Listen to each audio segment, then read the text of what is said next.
Kako je trudnoća stanje sa mnogo nepoznanica, ova škola pravo je mesto da trudnice od stručnih lica saznaju sve što ih čeka tokom 9 meseci. Roditeljstvo se uči, mi se ne rađamo kao roditelji i zbog toga da ne pomislite da je škola namenjena samo trudnicama, nije trudnicama, već i budućim tatama. To je jedan grupni edukativni rad za trudnice, buduće roditelje, odnosno i tate, i moram reći da smo već imali budućih tata koji su pohađali našu školu. Škola radi 2 puta sedmično i to utorkom i četvrtkom. U predavanja su uključeni ginekolozi, patronažne sestre, pedijatri, dijetetičari i nutricionisti, ginekološko-akušerske sestre, a odnedavno tu je i stomatolog. Tu imamo kupanje novorođenčeta, obrađivanje pupčane rane, demonstriranje širokog povijanja, za negu novorođenčeta, za negu grudi posle porođaja, tehniku pravilnog izmazanja, što je najbitnije, i tehniku pravilnog dojenja.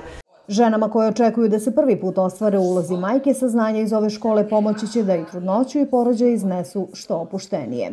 Sada već iskustveno mogu da kažem da je ovo definitivno najbolji vid sveobuhvatne stručne podrške i prakse koji mislim da negde naročito znači nama koji smo prvi put u ovim životnim ulogama.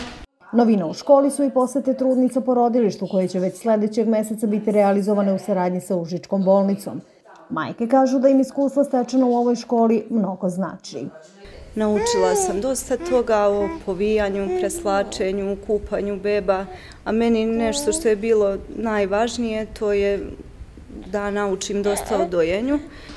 Svima bih preporučila da dođu u školicu, bilo da imaju pomoć kod kuće ili da nemaju, jer potpuno je drugačije kada čujete to od nekoga koji je imao tako mnogo iskustva sa bebama, a drugo je kada čujete od mame ili od svekrve koje je to preživeo pred 30 godina ili tako nešto.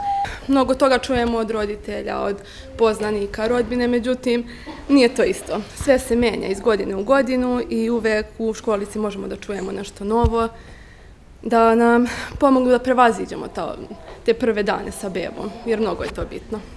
Saradnjom Ministarstva zdravlja i kompanije ROSA pokrenuta je i prva ROSA online škola roditeljstva, koja će omogućiti da sadržaji budu dostupni i mamama koje nisu u mogućnosti da fizički posećuju škole roditeljstva.